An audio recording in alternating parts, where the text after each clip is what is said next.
അതാണ് ഏറ്റവും പ്രധാനപ്പെട്ട ഏറ്റവും നിർണായകമായ വാർത്തയാണ് ഈ നിമിഷം വരുന്നത്.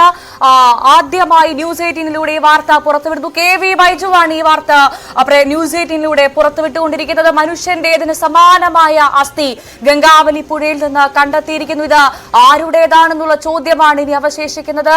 നമുക്കത് ദൃശ്യങ്ങളിൽ നിന്ന് വളരെ വ്യക്തമായി കാണാം. വലിയ വലുപ്പമുള്ള അസ്ഥിയാണ്. സ്വാഭാവികമായും അത് മനുഷ്യന്റേത് എന്ന സംശയം ഒരുപക്ഷെ ബലപ്പെടുത്തുന്നതാണ് ആ ദൃശ്യങ്ങളിൽ കാണുന്ന അസ്ഥി. അതിന് വലുപ്പമുണ്ട്. സ്വാഭാവികമായും അതുകൊണ്ട് തന്നെ അത് മനുഷ്യന്റേതാണെന്ന സംശയം ബലപ്പെടുത്തുകയാണ്. അത് വളരെ വ്യക്തമായി നമുക്കത് കാണാൻ സാധിക്കുന്നുണ്ട്. എന്തായാലും ഗംഗാവലി പുഴയിൽ നിന്ന് അർജുനായി കഴിഞ്ഞ 2 ദിവസമായി നടക്കുന്ന അതിനിർണായകമായ തെരച്ചിലിൽ ഇന്ന് വൈകുന്നേരത്തോടു കൂടി തിരച്ചിൽ അവസാനിപ്പിക്കുന്നതിന് തൊട്ട് മുൻപാണ് ഇത്തരത്തിൽ അതിനിർണായകമായ ഈ ഒരു വിവരം പുറത്തു വരുന്നത്. ഇപ്പോൾ ദൃശ്യങ്ങൾ പ്രേക്ഷകർ കാണുന്നുണ്ട്. ന്യൂസ് 18 ദൃശ്യങ്ങൾ ഈ അസ്ഥി കണ്ടെത്തി എന്നുള്ള ഏറ്റവും നിർണായകമായ വിവരങ്ങളാണ് ന്യൂസ് 18 ഇപ്പോൾ പുറത്തുവിടുന്നത്.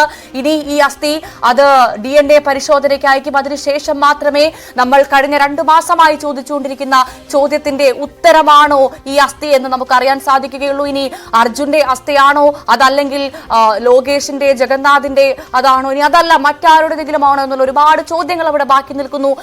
അതിനുള്ള ഉത്തരമാണ് ആവട്ടെ ഇതെന്ന് പറയാൻ സാധിക്കും. കാരണം ഒരു കുടുംബം അവിടെ കാത്തിരിക്കുന്നുണ്ട്. ആ കുടുംബം ഉത്തരത്തിനായി ഇപ്പോൾ ഇതാ ഗംഗാവലിയുടെ പുഴയോരങ്ങളിൽ കാത്തിരിക്കുന്നുണ്ട്. അവർക്കുള്ള ഒരു ഉത്തരമാവും ഒരു പക്ഷേ ഇതെന്ന് പ്രതീക്ഷിക്കും. എന്തായാലും അതിനിർണായകമായ ദൃശ്യങ്ങളാണ് ഇപ്പോൾ ന്യൂസ് 18 പ്രേക്ഷകർ കണ്ടുകൊണ്ടിരിക്കുന്നത്. മനുഷ്യന്റേതെന്ന് സമാനമായ അസ്ഥിയാണ് കാണുന്നത്. KV ബൈജു ന്യൂസ് 18 പുറത്തുവിട്ട ദൃശ്യങ്ങളാണ് പ്രേക്ഷകർ കണ്ടുകൊണ്ടിരിക്കുന്നത്. ലോറിയുണ്ട് എന്ന് CP4 എന്ന കോണ്ടാക്റ്റിൽ റിട്ടയർഡ് മേജർ ജനറൽ ഇന്ദ്രപാൽ പറഞ്ഞ അതേ സ്ഥലത്ത് നിന്നാണ് ഈ അസ്ഥി കണ്ടെത്തിയതെന്നാണ് സംശയങ്ങൾ ബലപ്പെടുത്തുന്നത്.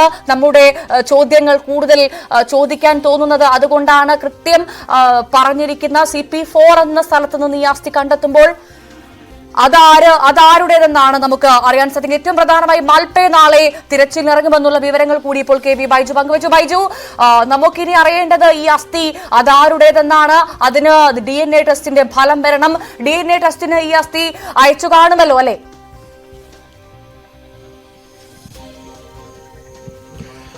തീർച്ചയായും DNA പരിശോധനയ്ക്കായി അയച്ചിട്ടുണ്ട്. ഇപ്പോൾ